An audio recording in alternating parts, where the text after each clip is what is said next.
Olá, pessoal, tudo bem? É, Espero que vocês estejam bem e, e a gente tá aqui novamente, mais um final de semana com o nosso pub, é, Poesia Universal Brasileira, onde a gente lê sempre um poeta, um livro, a gente conversa aqui um pouquinho sobre ele. E, e é isso daí, na descrição, como sempre, desse vídeo, vai ter aqui um link para um vídeo de apresentação que explica melhor o que a gente tenta fazer aqui nesse canal. Tá bom? E então, sem perder muito tempo, né? Porque sempre acaba sendo curto o tempo e hoje a gente tem muito para conversar também, porque a poeta é sensacional, não? Vocês devem conhecer a Adriane Garcia. E esse é o segundo livro que eu estou lendo dela. Eu li uma vez acho que chama-se Só com Peixes. E foi bem bacana a leitura, eu gostei bastante. E agora ela me enviou esse daqui, ela me enviou esse e outros livros dela. Inclusive eu gostaria de agradecer pela generosidade, pela gentileza. Adriane, muito obrigado. Com certeza eu vou ler todos eles e conversar aqui com muita atenção e carinho. E então hoje é o dia deste livro que se chama O Nome do Mundo. Então aqui O Nome do Mundo. E foi publicado em 2014 pela Armazém da Cultura. Eu não sei se esse foi um dos primeiros livros que a Adriane publicou. Para ser sincero, eu não, além do livro, Só com Peixes, não sei muito sobre a biografia delas, da Adriane, a não ser no Facebook, o que a gente conversa às vezes, o que a gente vê. Mas entre os livros que ela me enviou, esse de 2014 é o mais antigo, né? Não sei se eu já falei, foi publicado pela Armazém da Cultura. Então vamos começar já aqui, já lendo um poema para vocês.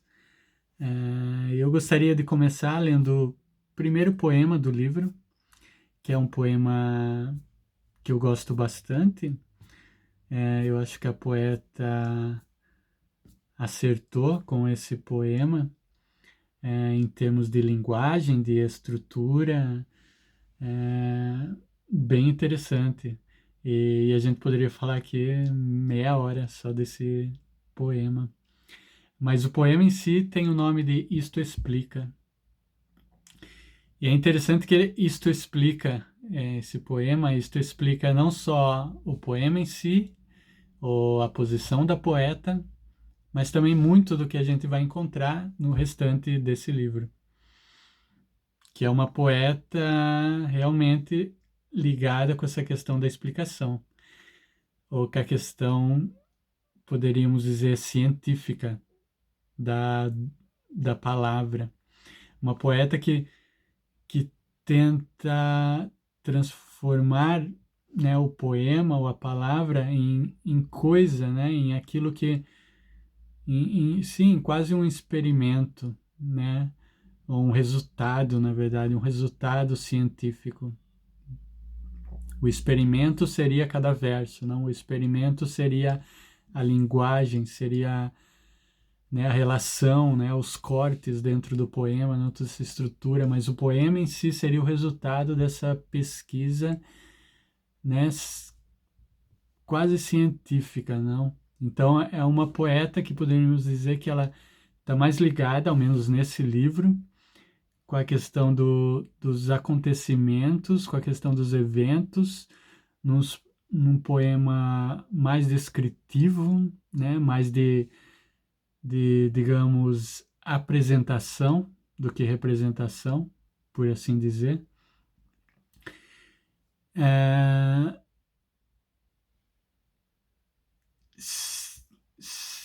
Para tratar dos seus temas, né, para tratar do que ela quer tratar, né, seja questões não subjetivas ou atemporais, como pode ser a morte, como pode ser o ser humano que está sempre em transformação, né? A questão subjetiva e objetiva, ou como pode ser temas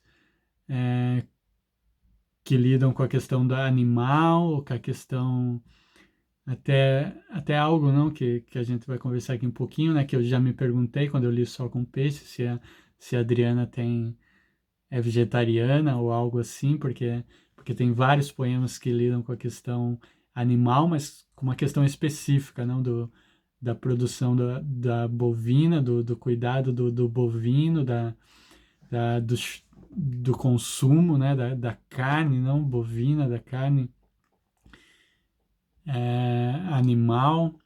Então, todas essas relações, né, mas tudo vai ser tratado, né, de forma geral com essa estrutura, não, com uma estrutura aí, com uma visão científica, não, da coisa, não.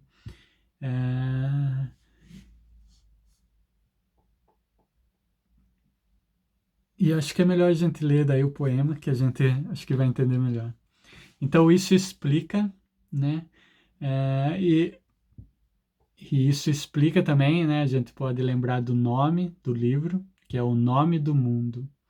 Então a gente tem essa poeta querendo dar o nome do mundo, né? Ou querendo encontrar o nome do mundo. O que é filosoficamente, não, se a gente pensar, né, ou culturalmente, não, em termos de linguagem, né, algo complicado, né? Porque tipo, o mundo já é, né, esse termo, o mundo, né, já é um termo abstrato, né? Um conceito que realmente é difícil a gente imaginar que ele nomeia algo, né? Não é que nem eu posso olhar ali para a cortina, né? Ou aqui para a cama, né? E dizer, olha, isso é a cama, aquilo ali, né? É a parede, né? A janela. Porque o mundo a gente vai apontar para onde, né? Dizer, olha, isso é o mundo, né? Se a gente pensa o mundo, né? Literalmente, né? Essa coisa mundo, talvez a gente pense que é aquilo que consiste onde tudo existe, né? Então, onde tudo existe é o mundo. Mas se onde tudo existe é o mundo, onde que existe o mundo? A gente pode se perguntar. E essa é uma pergunta que não sou eu que faço, que inventei, não. É algo que filósofos pensam, já trataram, né? Porque o mundo em si é um conceito, não abstrato, não é que ele nomeia algo físico, não. Então, inclusive, tem um poeta, um filósofo não chamado Marcos Gabriel, que um dos seus livros chama-se O Mundo Não Existe, ou Por que o Mundo Não Existe. Onde ele trata desse lado, não? Ele fala que o mundo pode existir como uma ideia, não? Como um mito, né? Mas ele não pode existir como um conceito, né? Assim, onde tudo existe, né? Porque se o mundo é aquilo que engloba tudo que existe, né? O que engloba o mundo, né? Onde o mundo existe, né? E, e é claro que a gente poderia, né? Inventar um Deus, como sempre, onde o mundo existe. Então essa coisa de dar nome ao mundo, né? É uma objetificação, né? Objetificação ou objetivação do objeto em si. Mas é isso, mais ou menos, o que a poeta busca, né, a veia da sua poesia nesse livro, ao menos. Mas vamos ler aqui então, isto explica. Não fui a menina dos undergrounds, das agitações noturnas, das leituras insólitas, dos dionisíacos saraus. Meu campus era o campo, onde eu cavalcava batatas e ficava feliz. Se raro, era doce. Vivi na terra vermelha, sem shampoo. Mamãe tentava alisar-me os cabelos, ver se ficava branca. eu parecia, mas havia um banzo.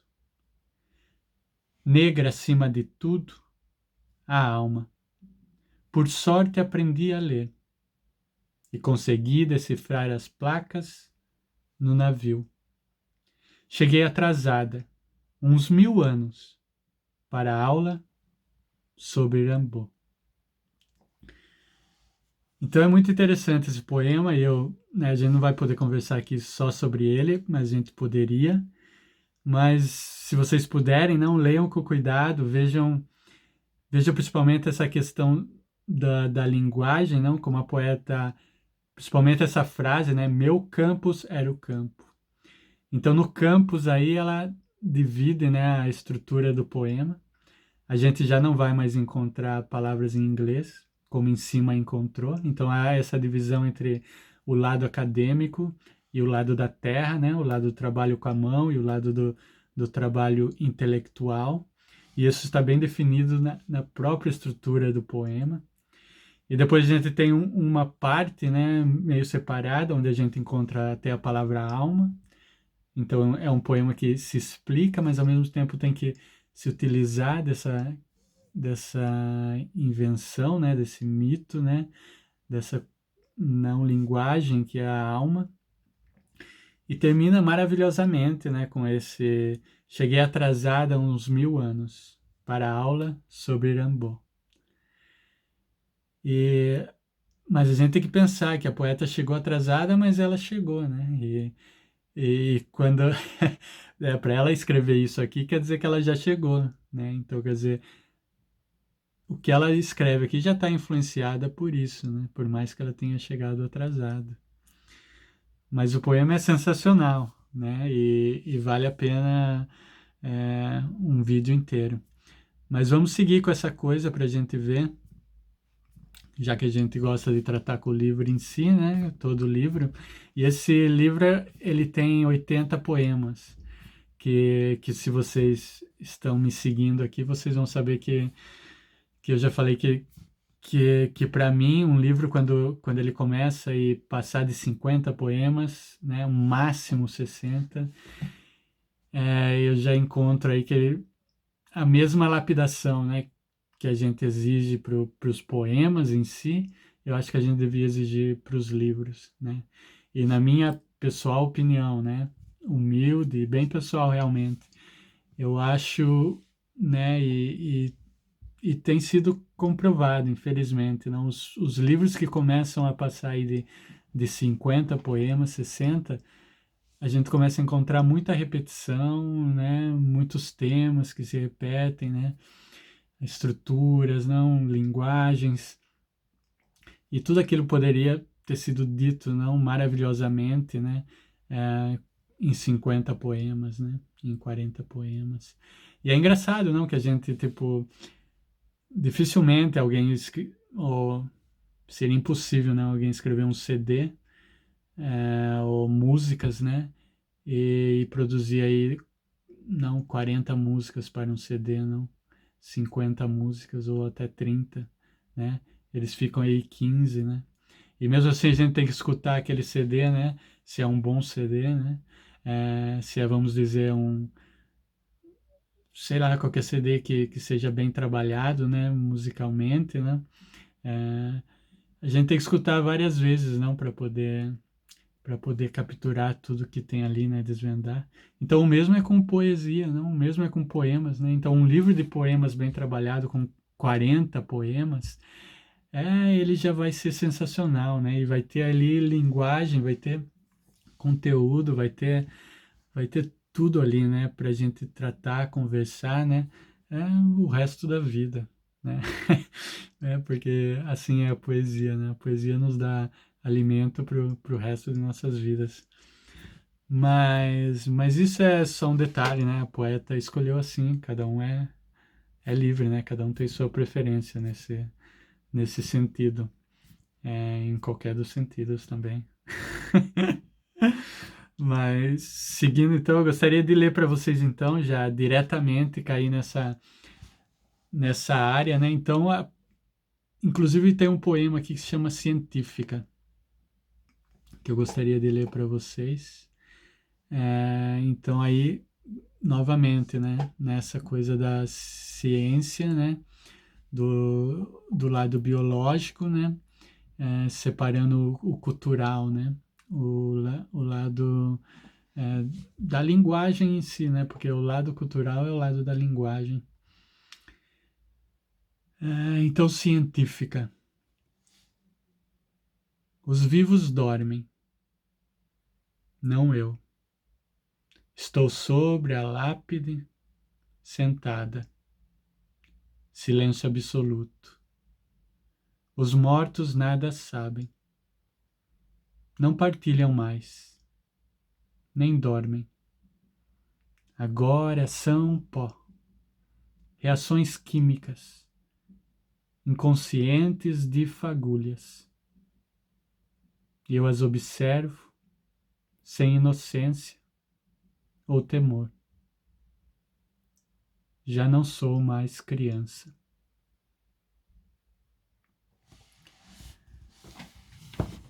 Aqui.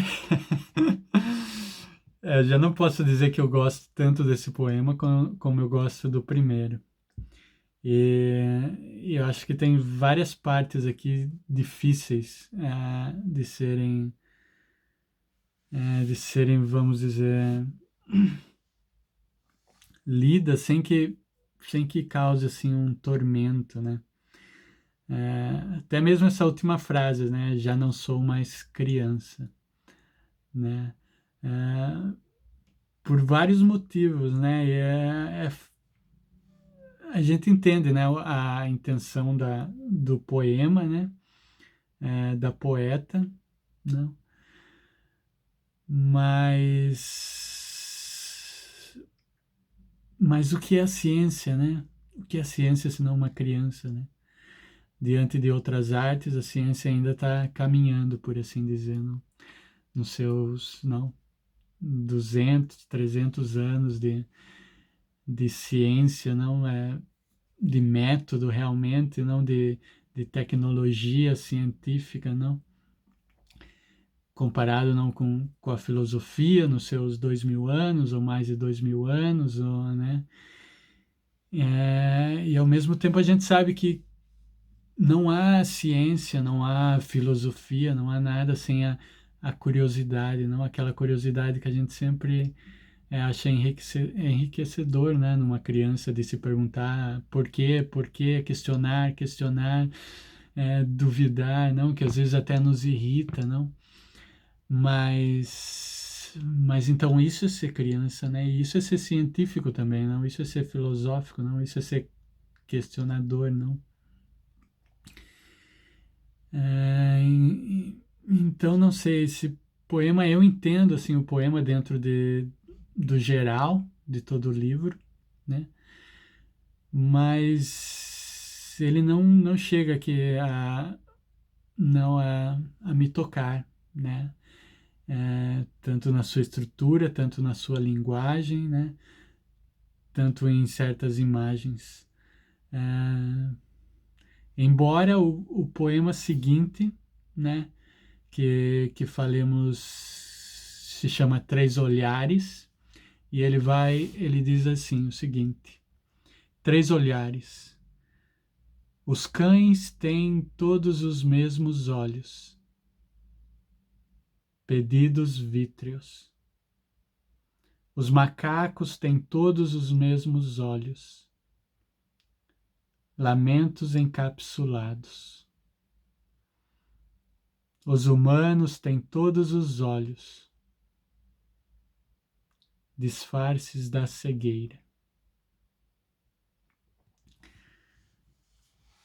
Então aqui a gente tem essa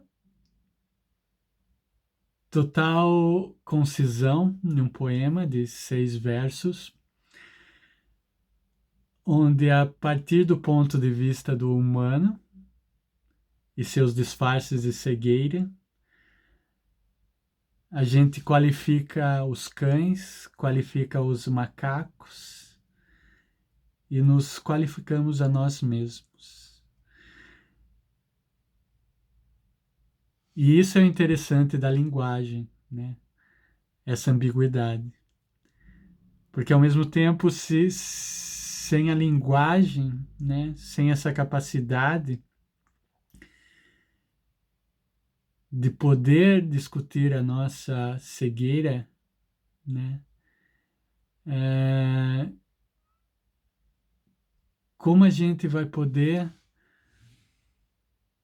ver o que a gente não vê, né? Como a gente vai poder enxergar o que a gente não enxerga? Então é interessante, né? Esse labirinto, né? Ou essa corrida, não? Que parece que a gente tem, como se fosse um cachorro, talvez, né? Aí correndo atrás do rabo, né? Nessa imagem, né? Do cachorro que corre para tentar caçar o mesmo rabo, não? Que quando a gente tenta, né, discutir a questão da linguagem ou a questão da cultura com relação ao biológico, não? Que isso é mais ou menos o que a poeta tenta passar aqui, não? Então, diferenciando o humano, não? O humano que tem vários olhos, quer dizer, ele tem vários olhos por quê? Porque ele tem os olhos da imaginação, né? Os olhos não, da razão, os olhos dos sonhos, ou não, os olhos de todos os significados que as palavras podem ter em seus contrastes, os olhos da experiência. Então, o ser humano tem todos esses vários olhos que são disfarces da cegueira. Mas aí a cegueira seria o quê? A cegueira seria o instinto, seria o biológico, seria a cegueira do macaco, a cegueira do cão, que tem somente um jeito de existir, né? Que seria o do instinto, o do biológico. Então tem todos esses três olhares que na verdade se transformam em 3.000 olhares, né? Em 3, né, milhões de olhares. E isso é interessante, né? Eu acho que é curioso, interessante. Não sei se eu viajei muito aqui. Não sei se a poeta quis passar tudo isso, mas é o que eu vejo, é o que eu senti, é o que eu li. E, e é o que eu achei de atormentador ao mesmo tempo que é encantador nessas, nesse poema da Adriane Garcia. Vocês podem ter tido um olhar completamente distinto sobre esse poema. Mas no final estamos todos cegos. Mas vamos tratar de outro poema. Então, aqui um poema que trata daquela questão do animal, ou do vegetarianismo, ou do boi. Chama-se Se Ficar o Bicho Come. Era um bezerro fracote. Por sorte, a fortuna da roda deixou de ser bife à mesa. Cresceu, virou boi de piranha. Então aqui tem uma leitura, acho que mais literal, né? Tratando aí desse boi que escapa de ser comido, né? De virar churrasco, então tem mais alguns anos de vida, né? Mas por ser fracota, ele acaba terminando desses bois de piranha que vai na frente, né? No rio, acho que é isso que significa. Então são os bois que estão postos, não na, na travessia de uma boiada, não são primeiro jogados no rio para que as piranhas possam devorá-los e o resto dos bois mais fortes, né, possam atravessar. Então acho que a gente pode, se quiser ter uma leitura mais, né, mais imaginativa sobre esse poema, né, e transformar aí essa questão da boiada do bicho no homem, né, no ser humano, né, na sua relação com a sociedade, com os outros, né. Mas eu acho que também tem essa questão mais literal também, né? Porque dá outros poemas que lidam com isso, né? Que lidam com o churrasco, que lidam com com a produção de carne bovina. Então essa é uma curiosidade que eu tenho sobre a Adriane, na verdade. Que tipo de preocupação e relação ela tem com isso, né? Mas esse é um outro poema bem conciso e interessante e, e sim, né, com relação aí ao nome, né, que é também um dito popular, né, que, que já diz bastante sobre o que trata o poema. Então toda a estrutura aqui do poema eu gostei bastante, é um poema bem interessante.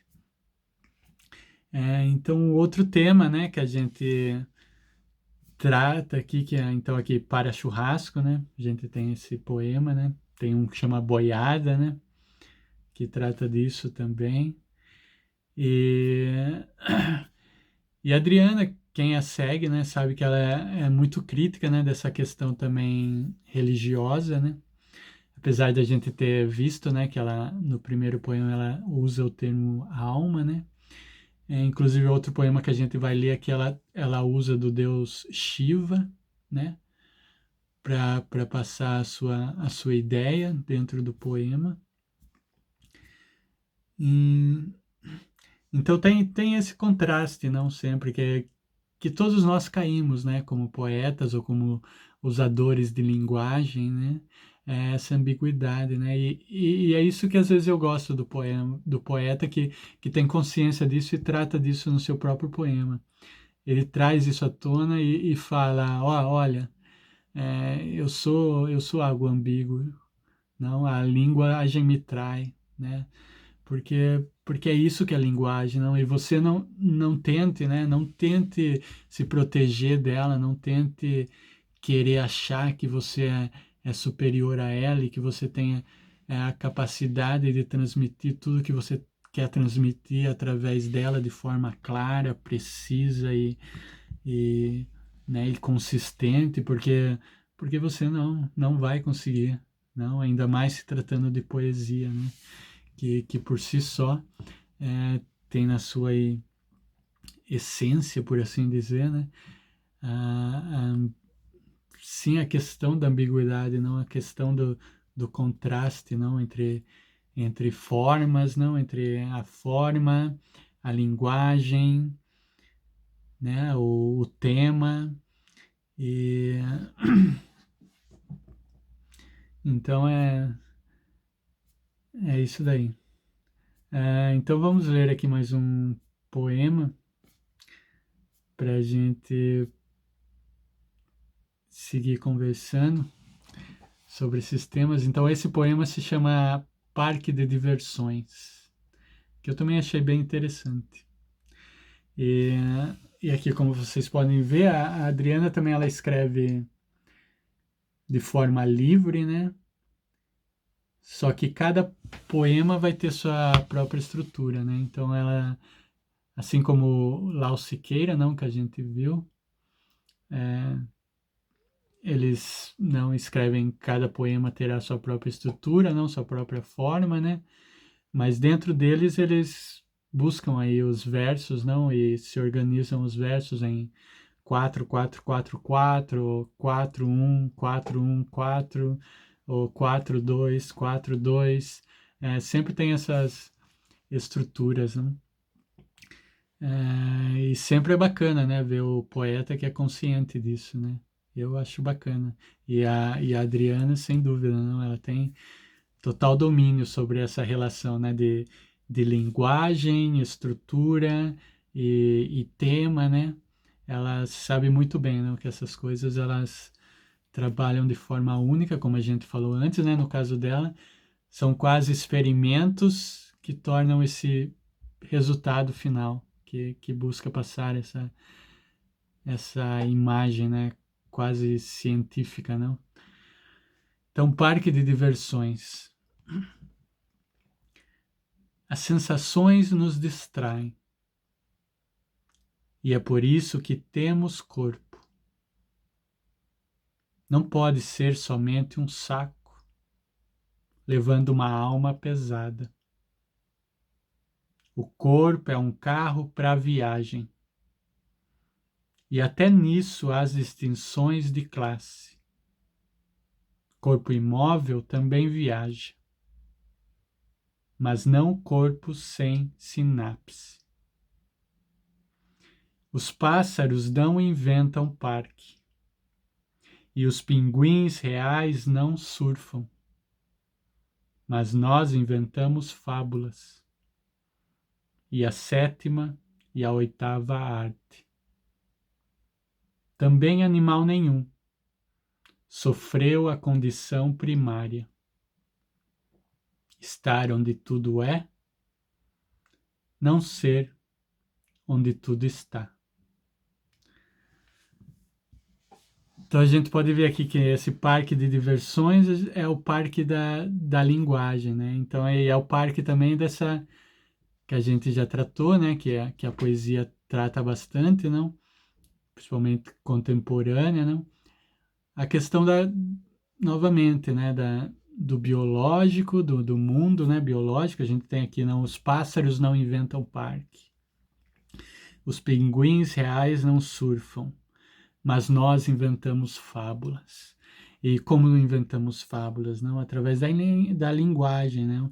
E daí tem um pouco o seu criticismo, né? Aquela sempre crítica, não? Uma autocrítica, não? Com esse lado, né? Mais intelectual, às vezes até acadêmico, né? Que faz essas definições, né? E inventamos a 7ª e não basta com a 7ª, inventamos a 8ª arte, né? Que é uma ironia, né? Porque não se fala em 8ª arte, né? Ou ao menos eu, eu não escuto muito se falar, né? A gente escuta se falar mais em 7ª arte, né? Que acredito eu seria o cinema, não? Mas é claro que a gente sempre está inventando novas artes, não?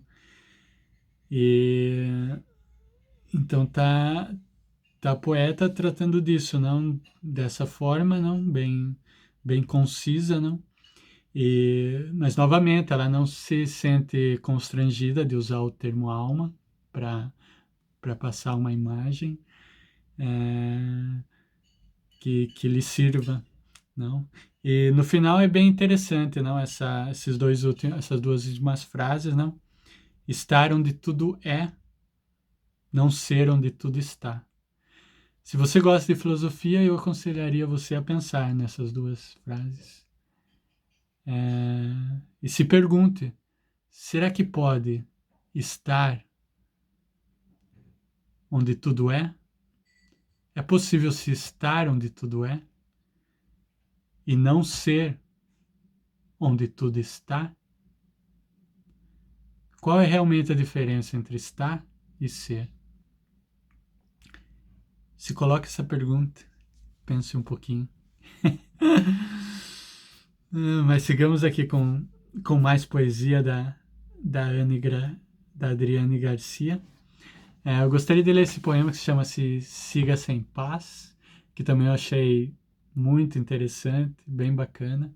E reparem aqui como ela vai ligando os fatos históricos com, com frases populares, sim, com vários significados, com ambiguidade em si da palavra, de certos termos, né? E fez esse poema sensacional, realmente. Um poema que eu gostei bastante. Siga sem paz. Pagar, pagar, pagar. Com a mesma moeda ou com outra. Pagar a qualquer preço.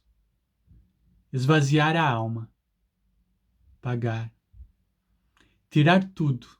Oferecer a outra face. Dar a César o que é de César. E até o que não é.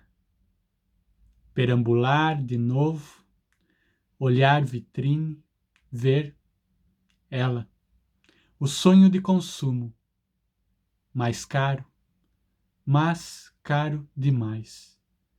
E descobrir com as mãos nos bolsos que não há nada além da pedra. e quebrar a vitrine com o gosto de quem nunca vai provar a paz. Apesar de ter esses dois últimos versos, uma certa legitimação aqui com relação à violência, não? Algo que pode ser não, um pouco difícil, né? Mas o poema em si, a questão da linguagem, a questão de como está desenvolvido, o ritmo e tudo, achei bem bacana. E se vocês puderem ter a oportunidade de ler esse poema e refletir sobre ele, e estudá-lo, vocês vão ver que é um parque de diversões em termos de leitura. Mas eu acho que é isso daí, né? Acho que a gente falou um pouquinho, né, sobre tudo, né? Talvez a gente não tenha conversado um pouco sobre essa questão religiosa, né, sobre os poemas que tratam disso aqui, mas é porque ela tem tantos poemas, não? Ela sempre está tratando esse assunto que eu acho que a gente vai poder tratar em outros livros. Mas eu acho que eu falei um pouquinho, né? A gente sempre aqui tenta tratar de alguns pontos, né? A gente sempre diz que é impossível, né, tratar de tudo, não? E quanto melhor sejam os livros de poema, né? Quanto melhor os poemas, né? Mais aberto a interpretações eles serão, né? Mais aberto a leituras eles serão. E essas leituras poderão ser transformadas. E isso que é o mágico, não? Disso tudo. Mas é isso aí. Obrigado, Adriane, mais uma vez, por enviar os livros. Parabéns pelo livro, né? Gostei bastante de muitos dos poemas, né?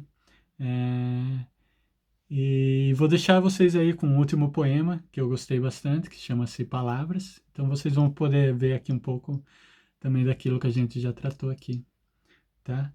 E e é isso daí. Até a próxima. Eu vou estar também fazendo um vídeo aqui, ainda esse fim de semana, do Miró, do seu livro Miró até agora, tá? E eu vou estar postando lá no Facebook qual será as nossas próximas leituras. Tá bom? Um abraço, leiam poesia, vivam uma existência fantástica e, e é isso daí, tá? Tchau, tchau. Cuidem-se. Palavras. Palavras. O leviano ardor que nos toma. O primeiro que as registrou queria livrá-las dos buracos negros, tomado de amor por sua sedução. Era um cego que as escreveu na pedra dura. Saiu de mãos feridas. Sempre machucou alguém, aprisioná-las. Mas parecem bem de uniforme. Se soltas, loucas, saem, incendiando calmas, incompetentes provocações. Gostam de aortas, miocárdios, matam como quem dá vida. As palavras são Shiva, e nada escapa ao seu fogo. A bênção coube a poucos. Todo sábio é calado.